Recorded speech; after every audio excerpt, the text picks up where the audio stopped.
नाही. रामायण बघा. अवाटली असता बुद्धी विषय सुखची परमावधी जीव तैसा उपाधी आवडे लोका. जे आवडायला पाहिजे होतं किंवा जे आवडतच होतं ते काही काळ वजा झालं. आणि काय झालं की तयाचे हासनी दिवा ज्ञानाचा गेला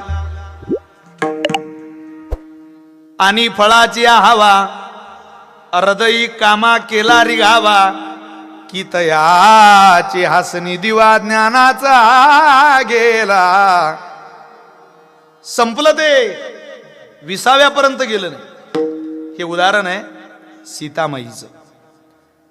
नाशकामध्ये पंचवटीत आले आणि तिथं भगवंताला राहायचं होतं काही दिवस. विसावा होता पंचवटीत. पान गोळा केलं, झोपडी बांधली. पत्ता पत्ता तिनका तिनका तोड़ केला ते है महलों के वासी जंगल में कुटी बनाते हैं.